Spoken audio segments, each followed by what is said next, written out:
तो यहाँ पे अब ज़्यादातर ब्रोकिंग हाउसेस की रिपोर्ट्स का आपने एनालिसिस देख लिया। इसमें नेस्ले को पॉजिटिव ही बता रहे हैं थोड़ा बहुत ब्रोकिंग हाउसेस, और ज़्यादातर रिपोर्ट्स ठीक ही दिख रही हैं। अब आते हैं एक्सिस बैंक पे।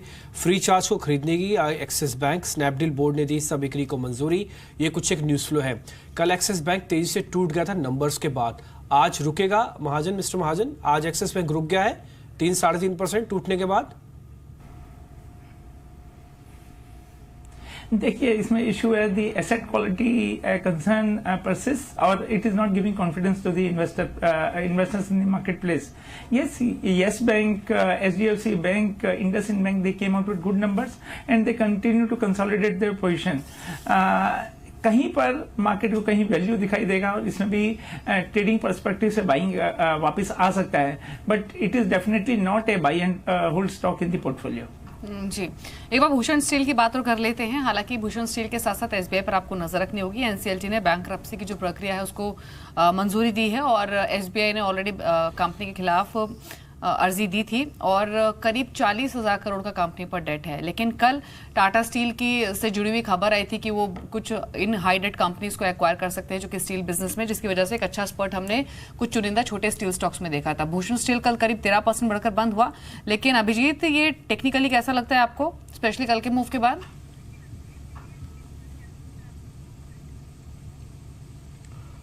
दीपाली, भूषण स्टील मैं टेक्निकली ट्रैक नहीं करता, तो I will stay away from any comments. ठीक है, कोई बात नहीं. वेदांता, अभिजीत आप जरूर देखते होंगे क्योंकि नंबर्स के बाद शेयर चला.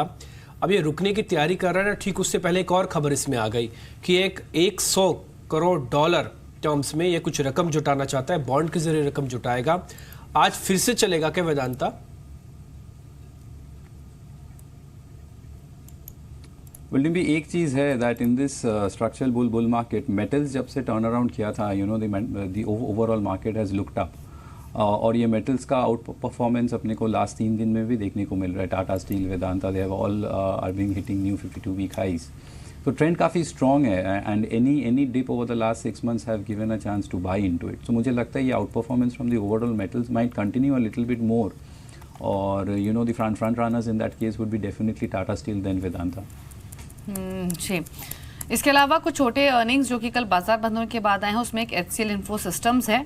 नंबर्स एक्सपेक्टेशन से थोड़े लोअर साइड पर रहे हैं. आय कंपनी की घटी है 822 करोड़ से घटकर 684 करोड़. हालांकि घाटा भी कम हुआ है और ये 124 करोड़ से घटकर 55 करोड़ के आसपास रहा है. और एक और कंपनी क्विकली आप देख लीजिए, वो है एम्फोसिस. यहाँ पर आय बढ़ी है कंपनी की और मुनाफा मार्जिनली इंप्रूव हुआ है, 18.5 करोड़ से बढ़कर करीब 19 करोड़ के आसपास आया है. लेकिन एम्फोसिस कल 2.5% बढ़कर बंद भी हुआ था. मिस्टर महाजन, अगर आप ट्रैक करते हैं तो HCL इन्फो और एम्फोसिस दोनों पर आप कमेंट्स चाहिए. मैं पूरा आईटी स्पेस पे कमेंट देना चाहूंगा. The space as a whole is going through a lot of challenges. We believe the pain is not over as far as the space is concerned. We have been reading reports about the companies laying off people in the marketplace. The biggest issue with the industry is they had been into traditional business, which is wage arbitrage. They never focused on high value or business where the margins is pretty high. The pain point in the sector is likely to continue. तो इसमें double करने की कोशिश नहीं करनी चाहिए. दोनों stock जो हम बात कर रहे थे, that is emphasis and HCL info system. ठीक है, इस बीच HCL टेक के ना नंबर्स आए हैं, ठीक बाजार खुलने से पहले आए हैं और वैसे भी आते ही हैं. और ये इस बार जो मुनाफा आया 2210 करोड़ रुपए का है. ये मुनाफा 2210 करोड़ रुपए का HCL टेक के नंबर्स में अभी सिर्फ यही आता हुआ दिख रहा है. प्रॉफिटेबिलिटी के ही नंबर्स आए हैं. अभी रेवेन्यू, मार्जिन्स, साथ ही आउटलुक भी इनका भी आता है. प्रॉपर इन्फोसिस की तरह तो नहीं बोलते, लेकिन ये आउटलुक देंगे. और जो पोल था मार्केट का जो हम एक्सपेक्ट कर रहे थे उससे थोड़ा ठीक है, क्योंकि 2100 प्लस करोड़ रुपए के आसपास आया 2210 करोड़. तो प्रॉफिट्स का सिर्फ नंबर अगर आप देखेंगे तो ये उम्मीद से बेहतर है. सिर्फ प्रॉफिट का नंबर जो भी आया है ये उम्मीद से बेहतर है. इन सब में बहुत कुछ देखा जाता है, लेकिन प्रॉफिट का नंबर उम्मीद से बेहतर है. अभी तक एक फिगर आई है प्रॉफिटेबिलिटी की, वो डेफिनेटली एक्सपेक्टेशन से बेटर है. 2210 करोड़ की रेंज में कंपनी का मुनाफा आया है. हालांकि इंपॉर्टेंट रहेंगे रेवेन्यूज क्या रहेंगे, मार्जिन्स कैसे रहेंगे और गाइडेंस क्या आएगी, क्योंकि ये कुछ ऐसे क्रूशियल फैक्टर्स होते हैं जो कि आगे का ट्रेंड इंडिकेट करते हैं. पहला फिगर डेफिनेटली एक्सपेक्टेशन से बेटर अभी HCL टेक्नोलॉजीज का आया भी है. कुछ ही देर में कुछ और फिगर्स आ जाए, उसके बाद मिस्टर महाजन के कमेंट्स लेंगे भी, और वो बोल भी रहे थे भी आईटी स्पेस पर. लेकिन 2170 करोड़ का अनुमान था मुनाफे का और 2210 करोड़ का मुनाफा कंपनी ने इस क्वार्टर के दौरान पोस्ट किया है। रेवेन्यू आया है 12,150 करोड़, ये भी एक्सपेक्टेशंस के आसपास ही आया है। 12,100 इन लाइन है, शायद 12,190 900 के आसपास। 12,000 की रकम है, 100 करोड़ इधर उधर होना स्वाभाविक है। नहीं पड़ता है। तो 12,000 करोड़ की जो रकम रेवेन्यू की थी डॉलर टर्म्स में जो आनी थी, उसमें रकम आपको बता दें वो भी 1.884 मिलियन की आई है डॉलर टर्म्स में भी। तो डॉलर टर्म्स में भी उम्मीद के मुताबिक है। रेवेन्यू रुपी टर्म्स में भी उम्मीद के मुताबिक है, जो कि 12,000 प्लस करोड़ का है। प्रॉफिट स्लाइटली बेहतर आया है, जो कि 2100 प्लस करोड़ चाहिए था, आ गया 2200 प्लस करोड़, और ₹2 का पर शेयर का डिविडेंड भी आ गया है दीपाली। ये चीज भी इसके अंदर अभी ऐड हुई है। और जो कंसोलिडेटेड एबिटा मार्जिन्स हैं वो 20.1% पर आए हैं। एक्सपेक्टेशंस थी 19.5% की। तो एक और आंकड़ा आ गया है जो कि नंबर्स को बेटर साइड पर प्लेस कर रहा है, वो है कंसोलिडेटेड बेसिस पर जो एबिट मार्जिन्स आए हैं वो 20.5% के आसपास आए हैं। 19.5% का अनुमान था। अंचल हमारे साथ अब मौजूद हैं, उनसे जान लेते हैं। अंचल, अभी तक तो हमने 3 फिगर्स रीड की और उन तीनों फिगर्स के हिसाब से नंबर्स ठीक लग रहे हैं, फिर चाहे वो एबिट मार्जिन्स हो, रेवेन्यू हो या फिर प्रॉफिटेबिलिटी हो। अगर आपके पास और डिटेल्स हैं तो बताइए, नंबर्स कैसे लग रहे हैं? बिल्कुल दीपाली, अगर आप आय की बात करें, सबसे पहले टॉप लाइन से शुरू करते हैं। आय 12,462 करोड़ आई है।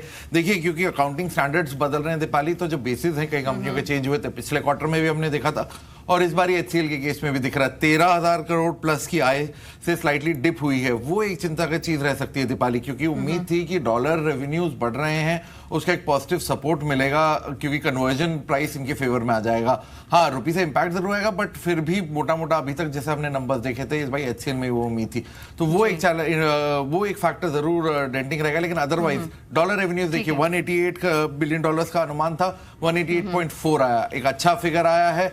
साथ ही साथ एबिट मार्जिन्स स्लाइडली रिसीड होने की उम्मीद की जा रही थी, EBIT margin stable to positive आए। वो अपने आप में एक आपको चीज बताया था कि ऑपरेटिंग अंचल एक फिगर और आई है, आप ये बताइए कि क्या ये एक्सपेक्टेशंस के हिसाब से है या फिर नहीं। FY18 की जो रेवेन्यू ग्रोथ है वो उन्होंने 10.5 से 12.5% के बीच मेंटेन रखी है, शायद यही एक्सपेक्टेशंस थी। हाँ दीपाली, देखिए यही इन लाइन आपको याद होगा, इन्फोसिस के केस में भी मोर और लेस इन्हीं लाइंस में डॉलर रेवेन्यू गाइडेंस भी उन्होंने दी थी। अब क्रिटिकल आंकड़ा हो जाएगा मैनेजमेंट कमेंट्री में, वो अपने मार्जिन को लेके क्या कहते हैं। उम्मीद थी 19.5% से 20.5% के बीच में रहने की। अगर यहाँ पे क्योंकि मार्जिन यहाँ बेटर देन एस्टिमेट्स आए हैं, तो उम्मीद की जा रही है अगर ये guidance margin guidance upward revise हो जाए तो वो एक्चुअल क्रिटिकल ट्रिगर बन जाएगा। बॉटम लाइन देखिए, बॉटम लाइन में 2 चीजें डेंट कर रही थी, एक तो अदर इनकम डिप करना और फॉरेक्स लॉस। लेकिन जिस तरह का बॉटम लाइन कंपनी ने पोस्ट किया, साफ तौर पे जो अदर इनकम वाला सेगमेंट है वहां से इंपैक्ट नहीं आया है। फॉरेक्स लॉस होना था, लेकिन कितना हुआ है, उम्मीद थी 150 करोड़ के आसपास होगा, वो देखना होगा कितना हुआ है। ठीक है मिस्टर महाजन, आप आईटी पर कमेंट्स दे भी रहे थे, अब HCL टेक के नंबर्स भी आ चुके हैं। इंपॉर्टेंट है मार्जिन पिक्चर, जो ऑपरेटिंग मार्जिन FY18 के लिए गाइड किए हैं कंपनी ने, वो 19.5 से 20.5% के बीच में किए हैं, और वहीं जो रेवेन्यू ग्रोथ गाइडेंस है वो 10.5 से 12.5% के बीच में गाइड की है। कैसे लग रहे हैं आपको ये numbers? Definitely, numbers are slightly better than the street estimates, but the number itself do not talk big about the sector as a whole. We continue to maintain that the sector is still going to go through much challenging times in the days to come. The golden period for the sector is far behind. As a result, any upside should be used as an exit opportunity in this space. ठीक है, अभिजीत आप बताएं, आज gap के साथ थोड़ा सा खुल सकता है, ट्रेड कैसे करना है हमको?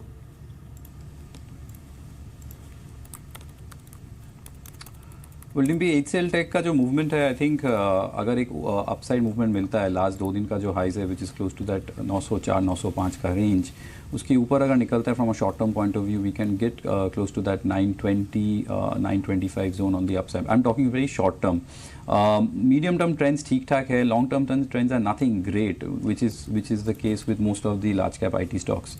ऊपर की तरफ there are wall of supply 920, 940, 42 के रेंज में काफ़ी सारे रेजिस्टेंस, अर्स्टवाइल रेजिस्टेंस देखने को मिल रहा है, which was there in the mid to 2015 and all. So I think short term trading हो सकता है, but not likely for a long term hold in your portfolio.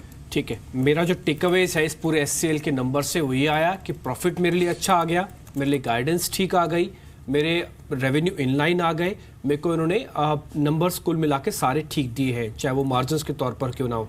Trade लेते समय पॉजिटिव व्यू रखना है, 920 के ऊपर जाएगा नहीं, सप्लाई है ये। तो आपको ट्रेड और नतीजे, मोटा मोटी नंबर्स आपके सामने।